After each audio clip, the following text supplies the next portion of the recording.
இயேசுவில் எனது அன்பிற்குரியவர்களே, உங்களுக்கு என்னுடைய இதயம் கனிந்த வாழ்த்துக்கள், வணக்கம். அன்பானவர்களே, இயேசு பரிசேயர்களை பார்த்து பேசுகிற வார்த்தைகள் இன்றைக்கும் மத்தேயு நற்செய்தி 23வது அதிகாரம் 27 29 முடிய. வெளிவேடக்கார மறைநூல் அறிஞரே, பரிசேயரே, ஐயோ உங்களுக்கு கேடு! ஏனெனில் நீங்கள் வெள்ளை அடித்த கல்லறைகளுக்கு ஒப்பானவர்கள். அவை புறம்பே அழகாக தோற்றமளிக்கின்றன, அவற்றின் உள்ளேயோ இறந்தவர்களின் எலும்புகளும் எல்லா வகையான அழுக்குகளும் நிறைந்திருக்கின்றன. அன்பானவர்களே, 16-15 லூக்கா நற்செய்தி, நான் பலமுறை இந்த தினச்செய்தியில் இந்த வார்த்தைகளை நான் குறிப்பிடுகிறேன்.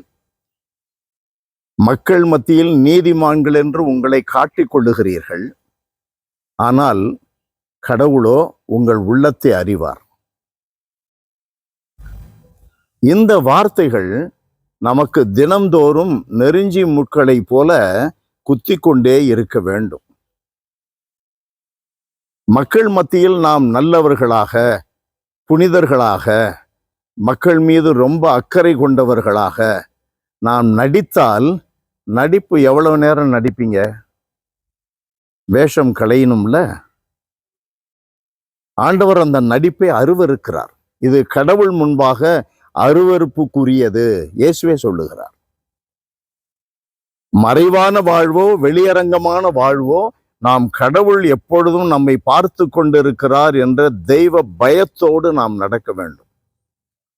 நம்முடைய நடத்தையை பற்றி மற்றவர்கள் எவ்வளவும் விமர்சனம் செய்து கொள்ளட்டும், கடவுள் முன்பாக நாம் எப்படி இருக்கிறோம் என்பது மிக முக்கியமானது. மிக முக்கியமானது. பார்ப்பதற்கு அழகாக கல்லறைகள், ஆனால் உள்ளேயோ ஆண்டவர் சொல்லுகிறார், இறந்தவர்களின் எலும்புகளும் எல்லா வகையான அழுக்குகளும் நிறைந்திருக்கின்றன.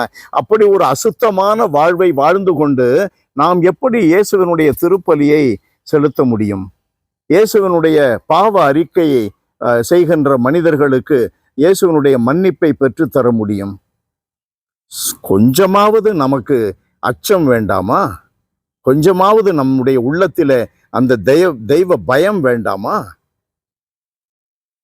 வாழ்க்கை என்பது கடினமாகத்தான் இருக்கும், சோதனைகள் இருக்கும். ஆனால் சோதனைகளை வெல்ல வேண்டும் என்று கற்றுக் கொடுக்கின்ற ஆசிரியர்களாக இருக்கிற நாம் அந்த சோதனைக்கு உட்பட்டு மாணவனை விட மோசமான மனிதனாக மாறிவிடக் கூடாது அல்லவா?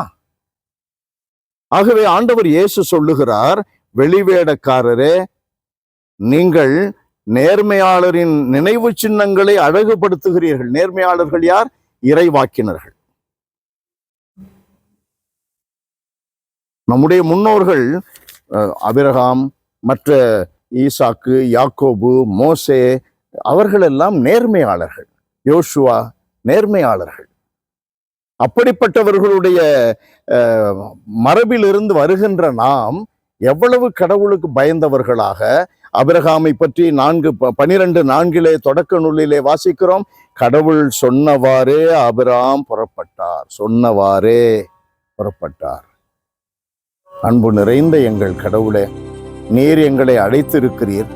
நீர் எங்களுக்கு என்ன என்ன சொல்லுகிறீரோ, நாங்கள் உமக்கு என்ன என்ன வாக்குறுதிகளை கொடுத்திருக்கிறோமோ, அவைகளின்படியே நாங்கள் நடந்து உம்மை மகிமைப்படுத்தி மக்களை உமக்கு சொந்த மக்களாக எப்பொழுதும் வாழ்வதற்கான வாசலை திறந்து விட்டவர்களாக, தொடர்ந்து திறக்கின்றவர்களாக வாழுகின்ற வரத்தை எங்களுக்கு தருவீராக. இயேசுவின் பெயரால் மன்றாடுகிறோம், உயிருள்ள எங்கள் நல்ல தந்தையே. ஆமென், ஆமென்.